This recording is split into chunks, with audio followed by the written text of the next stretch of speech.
What's up, everybody? This is Jed Johnson from dieselcrew.com. They call me Napalm, and I'm here to answer another question that I got recently here on the YouTube channel. I always invite people to leave a comment on any video that I upload, whether it's related to that video or not, and I will eventually get to your questions.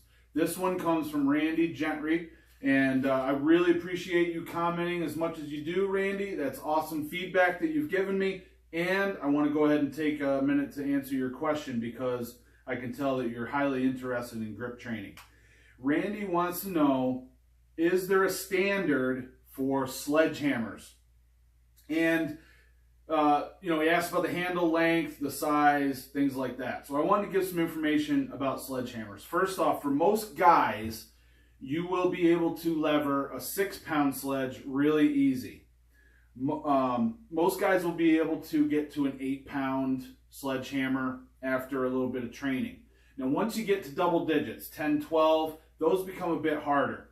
But I think in most cases, people are going to get to an 8 pretty quickly. So if you're only going to buy one sledgehammer, then what I would get is either a 10 or a 12. Because that way, you can always choke up on the handle if you can't lever it right away.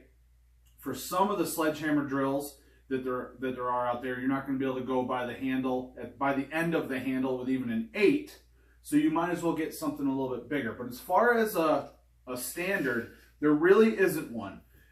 If you take a tape measure to the hardware store and measure, you're going to see that most handles are at least 31 inches.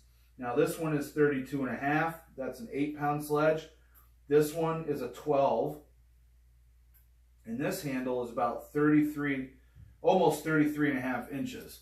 So most of them that you see will be at least 31, but some of them will be longer. What I would recommend is definitely get a wooden handle sledge. It seems to be that most wooden handles are just about the same shape, and what you have is like an oval shaped handle, and the edges are not really sharp. However, what I've seen with some of the plastic handled ones that are made for vibration reduction when you're using them to strike something, they a lot of times will have an oval handle that's more like a football, like it's pointed.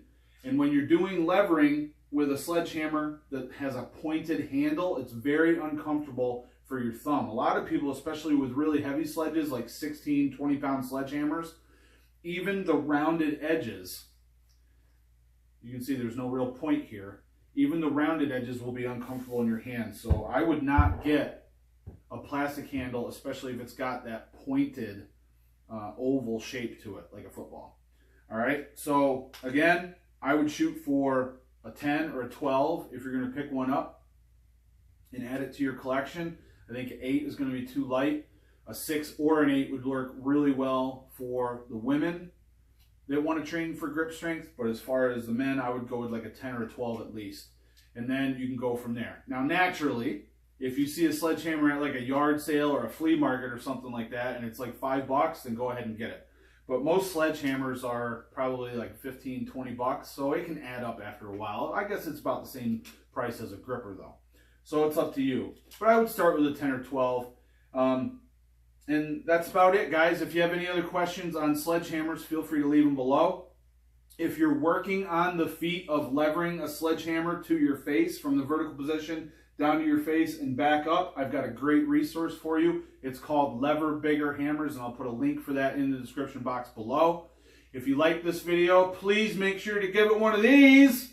And if you haven't subscribed yet, please do so because I'm on my way to 10,000, brother. All the best in your training.